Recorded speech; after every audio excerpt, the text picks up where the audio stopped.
So today I am teaching you chapter 3 of your English literature, that is leisure. Leisure. What do you mean by the term leisure? So leisure means free time, or the time when you are free, you don't have any work to do, and you can practice one of your hobbies, right? So that is a leisure. So this is a very beautiful, simple, and yet a thought-provoking poem written by W.H. Davis, right? So in this poem, the poet W.H. Davis has highlighted the predicament of human beings who hardly utilize their leisure. Yeah, that's right. So in this poem, the poet has questioned the very purpose of our life. Are we living our life to the fullest? So these are some of the questions that poet has asked throughout the poem. So let's get started. But before I explain, or before I start teaching you the poem, I must tell you this poem is different from the poems that you have read so far, in the sense that this poem is written in the form of couplets, right? So there are 7 couplets in this poem. Now you must be wondering, what is a couplet? I'll tell you. A couplet is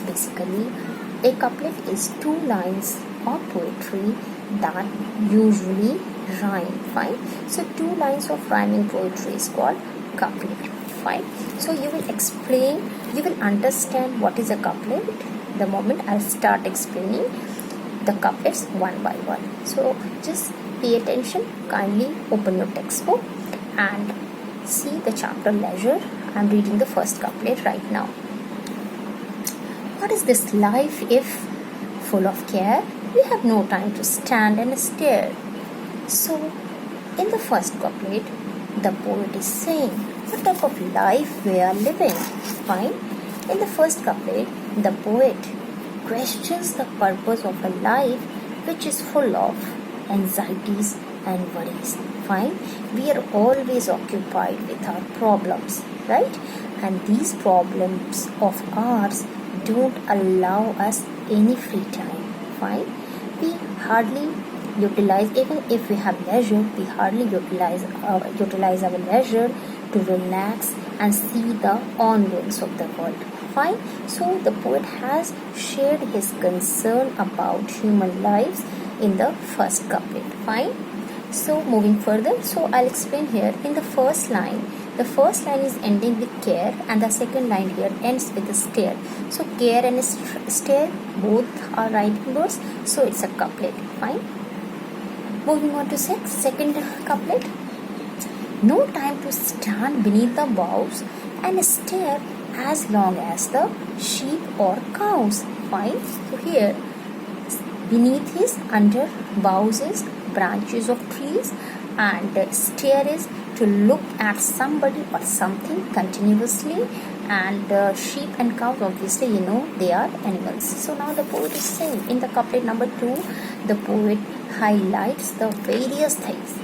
In the second couplet, the poet highlights the various things that people are unable to do due to scarcity of time, and also due to absence of leisure. It means the people are totally occupied in their work or their activities, fine?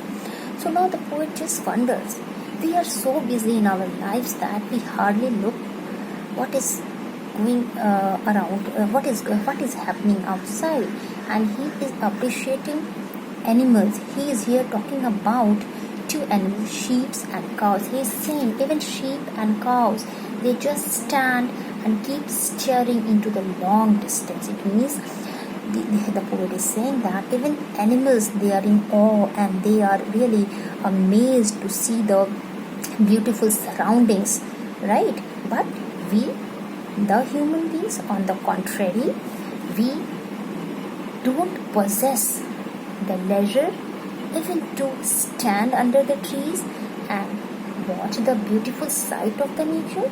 So he really feels sorry for every one of us is saying, we hardly gaze at the beautiful surroundings, right? So that's the end of the couplet number 2. So before I end my video, let me explain the two rhyming words in couplet number 2, that is boughs and caws. So boughs is branches of trees and caws, so both are rhyming and it's again a couplet. So that's the end of my first video. In my next video I'm going to continue with the rest of the couplets. Thank you so much for watching.